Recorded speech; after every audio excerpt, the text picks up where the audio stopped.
Bienvenue sur Bulle de Bonheur, le podcast pour prendre le temps d'être heureux. Je suis Raphaël Defoucault, chercheuse inconditionnelle de Bulle de Bonheur. Ce podcast est propulsé par 2 minutes de bonheur et publié tous les jeudis. Aujourd'hui, nous sommes au Québec et nous allons parler d'un phénomène qui nous touche toutes. Toutes! Alors, touchées par quoi? Par la ménopause. Et pour ça, j'ai invité Lynn Deshôtels.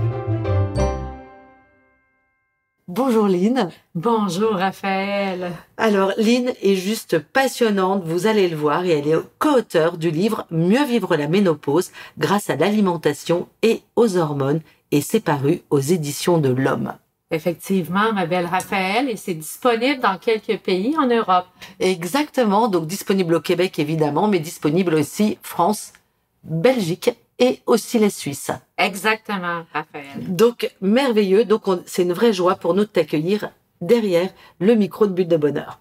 Alors Lynn, tu es médecin de famille depuis plus de 25 ans dans les environs de Montréal. Alors pour ceux qui connaissent le Québec, tu es sur la rive sud de Montréal et en Estrie. Et c'est ça qui nous intéresse particulièrement et qui, moi, m'a intéressé, c'est que tu prônes une approche de santé globale et de médecine intégrative qui travaille aussi en collaboration avec différents professionnels de la santé. Et pour ça, ça va permettre de personnaliser des plans de traitement et répondre aux besoins des patients. Et ça, je trouve ça juste passionnant. Et à travers la ménopause, c'est tout ce que tu vas nous décrire. Donc pour toi, Lynn, l'avancement de la science et des technologies est primordial à la pratique médicale qui se veut actuelle, préventive et personnalisée. Oh là là, mais qu'est-ce que ça me chicote!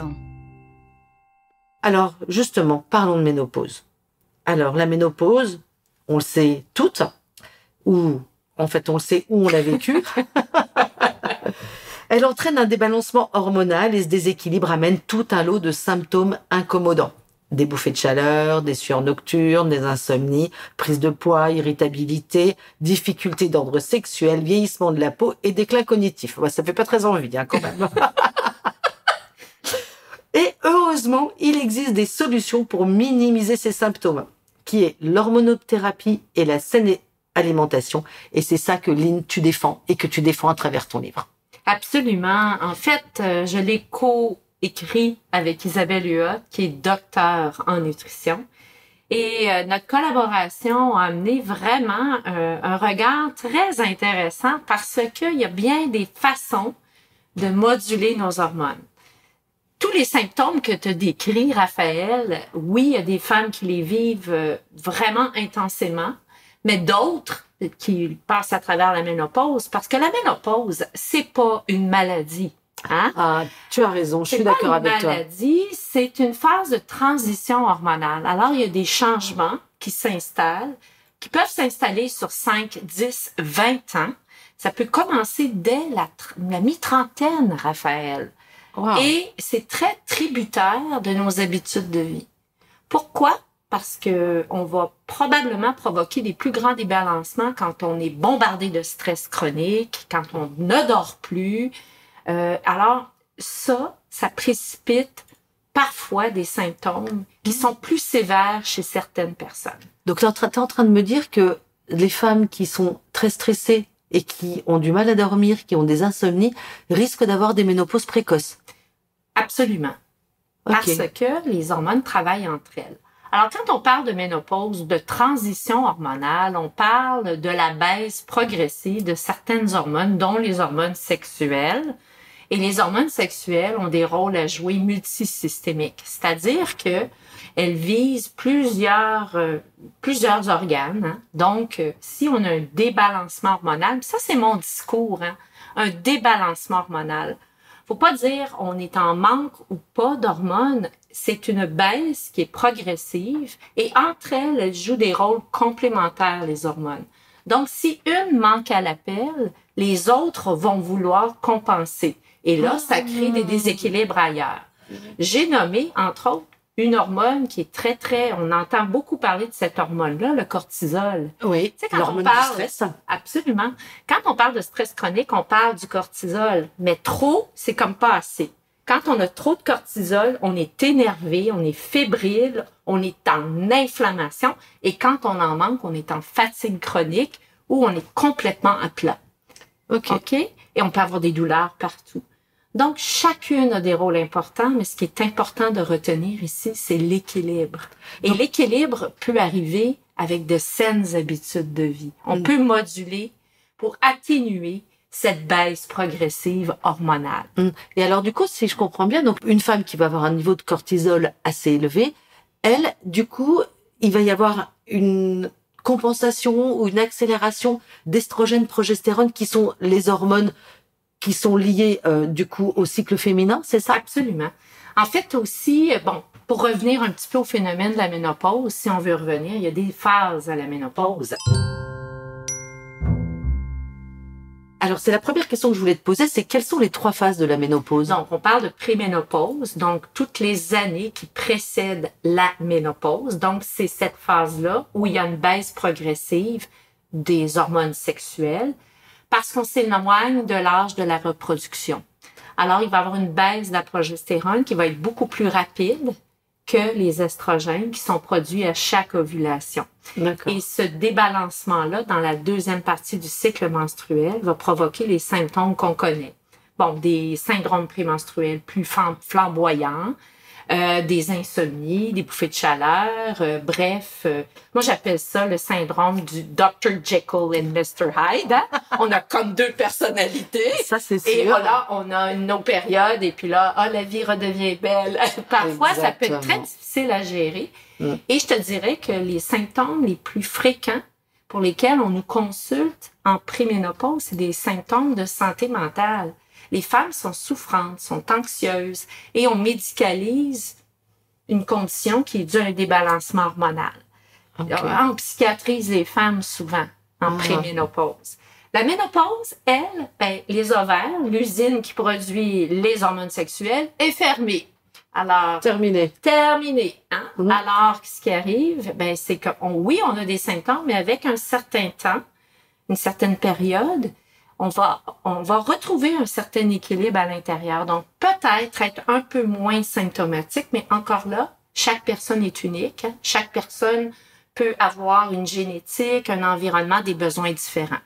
D'où l'approche personnalisée que tu as mentionnée au début. On reviendra à ça parce que c'est important pour moi, l'approche personnalisée. Clairement. Et la post-ménopause, c'est les années qui avancent. Donc, c'est probablement par le manque des hormones qui sont des grands régulateurs de notre santé à long terme.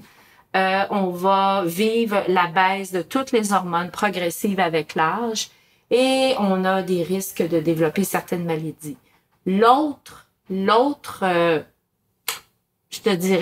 point qui est très important, c'est qu'on nous demande de vivre plus longtemps sans hormones. L'espérance de vie a été rallongée. Hein? La situation des femmes a changé. Et c'est important d'avoir une qualité de vie. C'est pas juste d'avancer en âge, mais c'est d'avancer en âge en bonne santé. En bonne santé. Donc, l'équilibre hormonal devient important et peut être influencé, oui, par les habitudes de vie, mais par une hormonothérapie personnalisée si c'est nécessaire et ça demeure un choix qui est personnel. Qui est personnel, tout à fait. C'est vraiment très très intéressant qu'on a parlé de comment est-ce que jouent les hormones, leur interaction, leur interrelation en fait. Même c'est même pas interaction, c'est vraiment une interrelation. J'ai envie de te poser une autre question, mais qu'est-ce qui distingue les hormones synthétiques des hormones bioidentiques? Alors, quand on parle de bioidentique, il y a eu toute une polémique sur le terme bioidentique, parce qu'à un moment donné, autour du début des années 2000, nous avons arrêté, suite à une étude, l'étude WHI, on a arrêté de prescrire des hormones aux femmes. Et la santé des femmes a vraiment pris, comme on dit en québécois, si tu me permets, une débarque. Et là, on s'est rendu compte qu'il y avait eu bien des biais d'interprétation et là, la science a évolué. OK? Donc, bioidentique, c'est identique à ce que le corps fabrique. OK? Donc, il y a moins de risques et dépendamment du type d'hormone, la voie d'administration, le dosage qui est personnalisé en fonction de qui tu es, donc comment tu transformes tes hormones, ce qu'on appelle le métabolisme, ça va permettre d'avoir un dosage physiologique. Quand on parle de dosage physiologique, c'est la quantité nécessaire, donc pas trop ni pas assez, juste assez pour que les réactions biochimiques dans ton corps se produisent normalement, malgré l'avancement en âge. Donc, c'est de répondre aux besoins, si tu veux, aux besoins que les hormones, les rôles qu'elles jouent dans le corps, ben on les maintient. Mais on veut pas non plus en prendre trop. Quand je te l'ai dit tantôt, toutes les hormones sont bonnes, mais en trop grande quantité, elles peuvent devenir vilaines. OK? Créer des phénomènes d'inflammation. Puis on sait que l'inflammation, Raphaël, c'est le dénominateur commun de toutes les maladies chroniques. Donc, on veut pas aller là.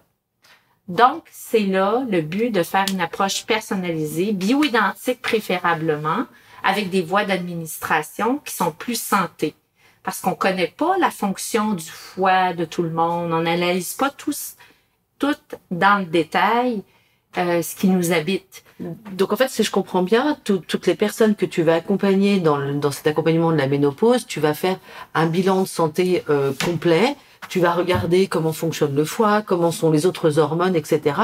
Et en fait, tu vas faire en sorte de recréer un équilibre. Absolument, un équilibre hormonal entre tout le monde pour que tout le monde cohabite bien. Une symphonie. Une symphonie. Alors, moi, le terme que j'utilise, c'est vivre en harmonie. Oh, vivre en harmonie, énorme. Très, très drôle. Du coup, ça m'amène à la question suivante que je voulais te poser, mais comment est-ce qu'on va atténuer les symptômes de la ménopause qui sont liés donc à la chute de ces hormones sexuelles que tu appelles, qui sont l'oestrogène et la progestérone? Ben, en supplémentant avec des hormones bio-identiques. OK, mais alors sous la forme de prise... Ben, parfois, on a par la bouche, mais je préfère de beaucoup par la forme, prescrire la forme transdermique ou encore transmuqueuse. Des patchs? Oui, il y a des timbres, il y a des crèmes, il y a des gels, il y a toutes sortes de formes.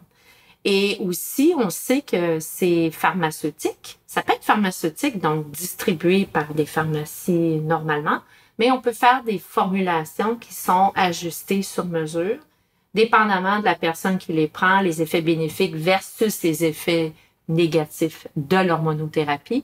On peut faire ce qu'on appelle les magistrales aussi. On peut prendre la voie aussi topique. Topique veut dire, mettons, on a des symptômes plus au niveau vulvo-vaginal, ben on peut mettre des crèmes à cet endroit-là pour répondre ou, comment je pourrais dire, améliorer la santé vulvo-vaginale. Parce que ce qui arrive aussi, il y a certains tissus avec la baisse des hormones qui vont être plus affectés. La peau, les muqueuses en sont un exemple. Bien sûr. Alors, ça amène aussi des problématiques au niveau relationnel, mais au niveau aussi parfois d'une sexualité qui est moins au rendez-vous chez la femme en ménopause qui avance en âge. Et parfois, ça les rend très malheureuses. Absolument. J'imagine bien, parce que c'est ce qu'on dit, il y a de la baisse de la libido, la sécheresse vaginale. Donc, effectivement. Mais alors, du coup, j'imagine que le travail que tu as fait dans ce livre-là, que tu as coédité aux Éditions de l'Homme, et qui est disponible d'ailleurs dans toutes les librairies pour tous nos auditeurs, tu as allié ça aussi à l'alimentation. Raconte-moi comment est-ce que l'alimentation vient peut-être supplémenter ou remplacer, peut-être parfois? Ben, il y a certains aliments, il y a certains suppléments. C'est pas mon domaine, c'est plus le domaine d'Isabelle.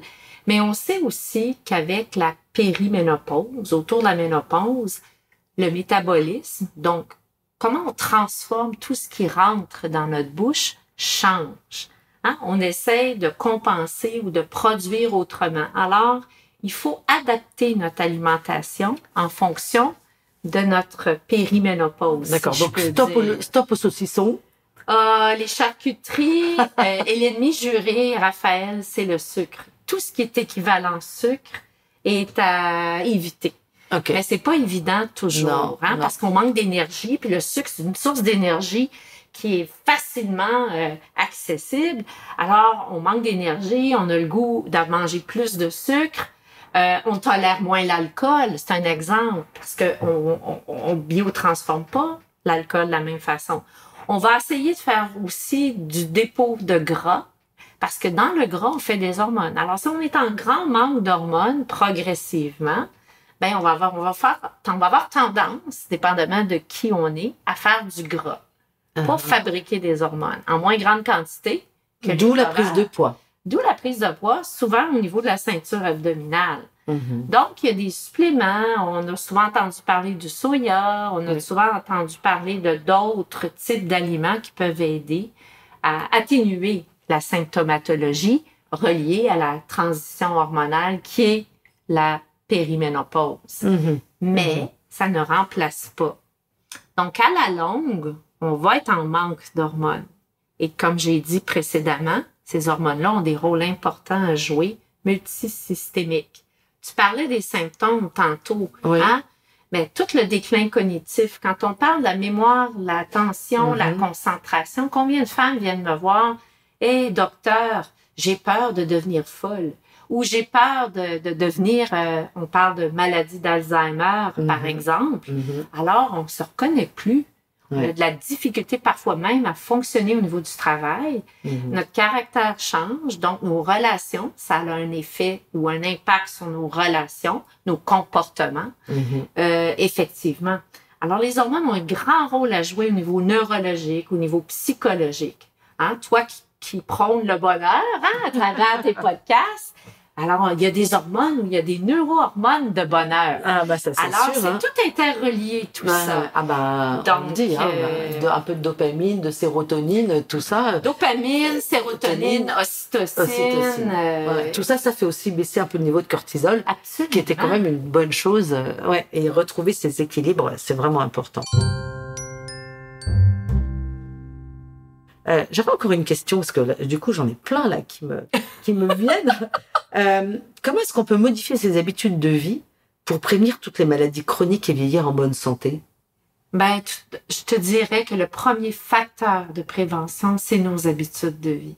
Okay. Alors, être conscient que notre alimentation est importante. Hein? Il y a des choses qui sont plus pro-inflammatoires que d'autres et surtout en transition hormonale, en périménopause. J'ai nommé le sucre. Il y a des groupes d'aliments selon la personne. Le gluten en est un exemple aussi. Il y aurait aussi c'est ça, tout ce qui est gras, alcool, sucre, mais surtout le sucre. Hein. On a souvent mis le blâme sur le cholestérol, mais on a besoin de cholestérol. On a besoin d'un petit peu de gras parce qu'en passant, les hormones stéroïdiennes, dont nos hormones sexuelles, dont le cortisol, c'est fabriqué à partir du cholestérol. Donc, si on baisse trop notre cholestérol, on n'a plus de substrat pour faire nos hormones. Non plus. Absolument. OK? Donc, c'est un équilibre, ça aussi. Il ne faut pas aller dans les extrêmes. Okay? Donc, en fait, si je continue le raisonnement que tu disais, le fait que les hormones se logent dans le gras, on va quitter 3 minutes le stade de la ménopause. Oui, donc si je comprends bien ce que tu disais, une femme anorexique qui n'a plus ses règles, c'est tout simplement parce qu'elle n'a plus de gras pour fabriquer ses hormones, c'est ça? Probablement qu'il manque de substrat, il manque de gras, il manque de cholestérol, entre autres. C'est une des raisons qui pourrait expliquer pourquoi quelqu'un, va vieillir plus vite. Hein? Les traits vont... Et revenons un petit peu aux habitudes de vie. Il y a l'exercice qui est important. Alors, l'exercice, il faut faire de l'exercice régulièrement. Mais si ton corps est trop fatigué, ta glande surrénale, tu manques de cortisol, si tu fais du sport excessif, trop de sport, dans un état de grande fatigue surrénalienne, ça devient nocif. Il faut aussi ajuster notre activité physique à notre niveau d'énergie et où on est rendu dans le déséquilibre hormonal. Le sommeil devient aussi très important parce que quand on dort bien, on fabrique ce que l'on a de besoin pour faire notre journée le lendemain. Donc, des nuits et des nuits d'insomnie vont amener une fatigue surrénalienne. Parce que de la nuit, on fabrique notre cortisol. Notre source d'énergie, on se lève le matin, on produit du cortisol parce qu'on en a de besoin, c'est un carburant. La sérotonine, la mélatonine. Elles ont toutes un rôle à jouer quelque part et c'est variable durant la journée, mais on a besoin de carburant pour fonctionner. À la longue, on s'épuise et à la longue, on sait les conséquences. Hein? On devient non fonctionnel. Alors, on sait que ce qui est important, c'est de garder notre fonctionnalité, même en avançant en âge, hein? Notre autonomie. Exactement, aussi. absolument. Hein? Moi, j'utilise souvent le terme healthy et optimal aging. Ouais. Alors, ça, c'est un anglicisme, mais ça dit tout. C'est avancer en âge, en santé. Et je te dirais même en beauté. Absolument. Il faut apprendre à s'aimer. Absolument. Tel qu'on est. Ouais. Qui est pas forcément le chemin le plus facile. Pas toujours. Ouais. Qui est le volant plus psychologique, en fait, de ce vieillissement, de cette crainte aussi du regard de la société par rapport à une femme plus âgée, de quitter la beauté de la jeunesse. Enfin, il y a tout ce pan psychologique, mais c'est pas le propos de notre rencontre aujourd'hui. Mais écoute, en tout cas, merci c'est vraiment passionnant de mieux comprendre un petit peu cet équilibre qu'on a intérêt à préserver au fil du temps. Absolument. Et au fil des années. Allez, je change de regard. On va passer à la deuxième partie de notre interview et du coup, je voulais te demander qu'est-ce qui te rend heureux dans ton quotidien, Lynn? Ah, quelle belle question. Ce qui me rend heureuse, c'est de voir les gens heureux autour de moi, de les rendre heureux. Mon plus grand bonheur, c'est de leur faire découvrir qui ils sont et de leur montrer leur pouvoir intérieur. Moi, je me considère comme un guide.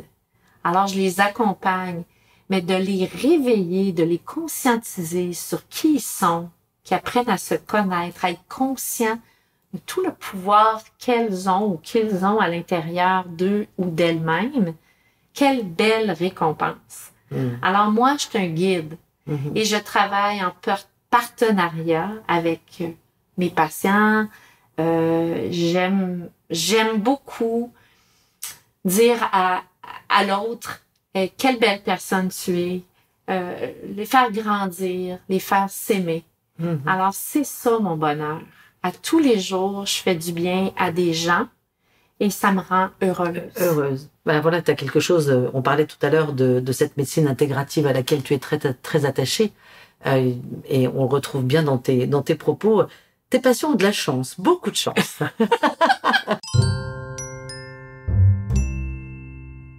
Deuxième question, une valeur humaine qui te rend heureuse?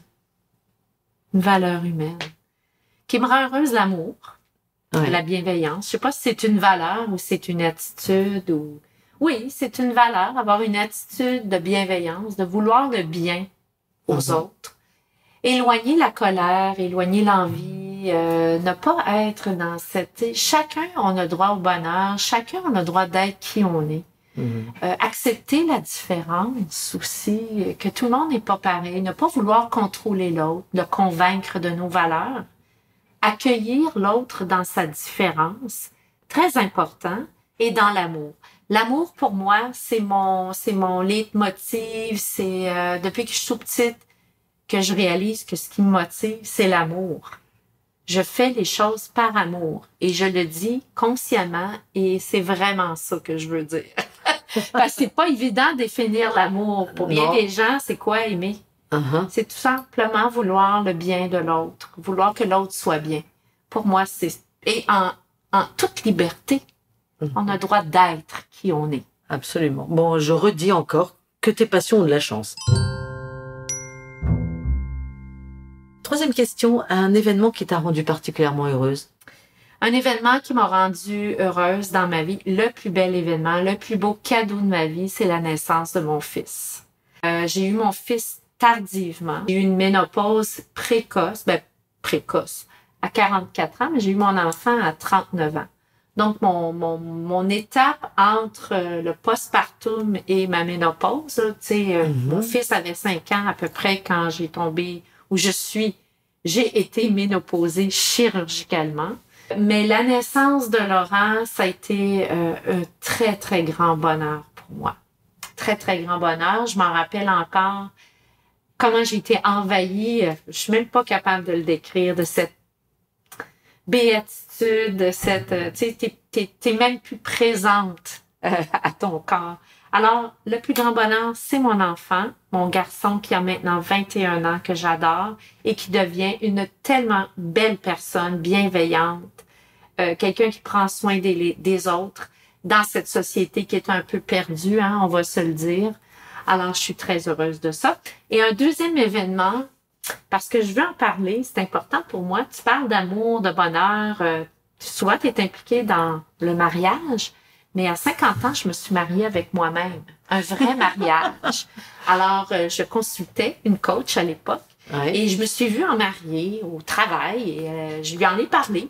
Et elle m'a dit, elle dit, ce que tu es en train de voir, ben c'est peut-être que tu es en train de te marier avec toi-même.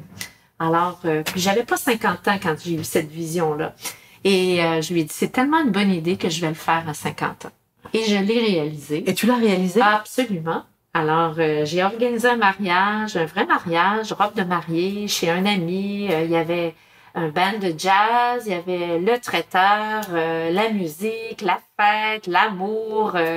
Et puis, même mon fils m'a mis la bague au doigt. J'avais une célébrante. Un vrai mariage. Un vrai mariage merveilleux. Alors, c'était un grand jour dans ma vie. Ben, je comprends. Célébrer l'amour envers soi, c'est important. Dis-nous, Lynn, quel est ton secret pour être heureuse? Oh, Raphaël, être heureuse. Être heureuse, c'est de profiter du moment présent, d'être ici maintenant, d'être connecté à soi. Donc, une des façons que je fais pour me connecter à moi, c'est que j'ai développé un rituel méditatif que je pratique religieusement 2 fois par jour. Wow. Ça fait pas tellement longtemps. Mais dans le contexte de ce qu'on vient de vivre, de la période qu'on vient de passer avec, la pandémie, la COVID, on a pris conscience que c'était important, de rester en paix à l'intérieur de soi. Et une façon de le faire, c'est de méditer pour moi. OK. Bon, méditer pour me reconnecter à moi, ne pas être dans la réaction, la colère, profiter du moment présent, et apprendre, et je dis bien apprendre à prendre soin de moi. Pour moi, c'est un défi, Raphaël, parce que toute ma vie, j'ai pris soin des autres. Par le métier que tu fais, oui. Et je n'ai pas réalisé que je ne savais pas comment prendre soin de moi. Mon engagement, mon mariage, c'était de prendre soin de moi. Et 10 ans plus tard, parce que je suis rendue à 60 ans maintenant, je commence à peine à comprendre ce que ça veut dire. Mais quel bel éveil de conscience. C'est passionnant ce que tu nous partages parce que ça vient rejoindre ce que tu disais où cette médecine intégrative, en fait, où on prend tous les pans de la personne. Et du coup, il y a quelque chose qui est quand même très lié dans ta manière de vivre aujourd'hui et aussi ta manière de pratiquer ta médecine. Quand on parle de la médecine intégrative, on ne peut pas, et la médecine fonctionnelle, on ne peut pas ne pas considérer les valeurs et les croyances de la personne. On parle pas de spiritualité, mais on est habité de certaines croyances, de valeurs, et on doit les respecter. On doit se respecter. Et Absolument. En tant que professionnel de la santé, je me dois aussi de respecter l'autre, où il est rendu. Qu'est-ce qu'il attend? Alors, mon rôle, là, c'est de le connecter à lui pour qu'il se réveille. Au meilleur de lui-même. Au meilleur de lui-même. Lâcher tout son potentiel. C'est super. Et hop, je me lance. Dis-nous, Lynn, quels sont tes 3 synonymes de bonheur? Sais-tu, Raphaël, c'est difficile de répondre à cette question-là. Je sais. Mais elle est passionnante aussi. Elle est passionnante. Les synonymes de bonheur, c'est d'être bien avec soi. Ouais. D'être marié avec soi-même. D'être marié avec soi-même, d'être bien avec soi, d'être connecté aussi avec la nature. Ouais. On dit le terme être groundé, là, grounding, là, ça devient très important parce que on est en accord, en accord avec l'énergie, avec l'environnement. C'est extraordinaire quand on est capable d'y arriver puis d'être là au bon moment puis d'écouter, d'être à l'écoute des signes de la vie. Moi, j'appelle ça les signes de la vie. Et quand on est à l'écoute, on en reçoit des signes. C'est extraordinaire. Et il y a une synchronicité qui s'installe et on est guidé. C'est une certaine guidance. Alors, c'est comme ça que je le vis. Je l'accueille. Et ça me permet d'être un peu plus spectateur et moins un acteur. Et d'être moins en réaction face aux événements de la vie. Tout simplement plus en paix et en harmonie aussi. Alors, avec moi-même et avec les autres. Et avec les autres. Ouais, vraiment, c'est super. Dernière question, en 2 minutes, qu'est-ce que tu aurais envie de proposer à nos auditeurs pour qu'ils soient plus heureux? D'apprendre à s'aimer. D'apprendre à s'aimer. Et pour apprendre à s'aimer, il faut mieux se connaître. Ouais. Et pour mieux se connaître, il faut se regarder. Faut pas juste se regarder dans le miroir, faut se regarder à l'intérieur. À l'intérieur. Pourquoi on réagit? Quand on réagit à quelque chose, parce que ça vient chercher quelque chose en soi. Alors, c'est ce que j'ai envie de dire, et de prendre soin de soi. Parce qu'on ne peut pas attendre après les autres.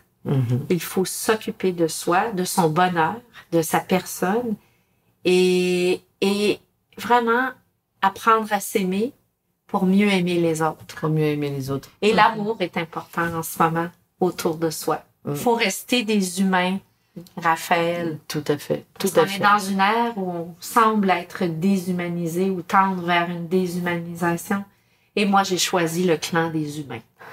J'aime l'humanité. Ben oui, ça je te comprends, qu'est-ce que je partage ton point de vue. Alors moi j'ai envie de dire à nos auditeurs, essayez de faire comme Lynn, faites une petite chose pour vous marier avec vous-même. Super conseil. Exactement. Alors, dis-moi Lynn, on termine toujours notre podcast avec une petite mousse, qui est une citation qui nous inspire. Qu'est-ce qu'elle nous dit cette petite citation? Eh ben j'ai choisi une femme, pas des moindres, elle porte un prénom d'homme. Elle est française, elle s'appelle George Sand. Et elle nous dit, nous ne sommes pas seulement corps ou seulement esprit, nous sommes corps et esprit tout ensemble. Oh, j'adore.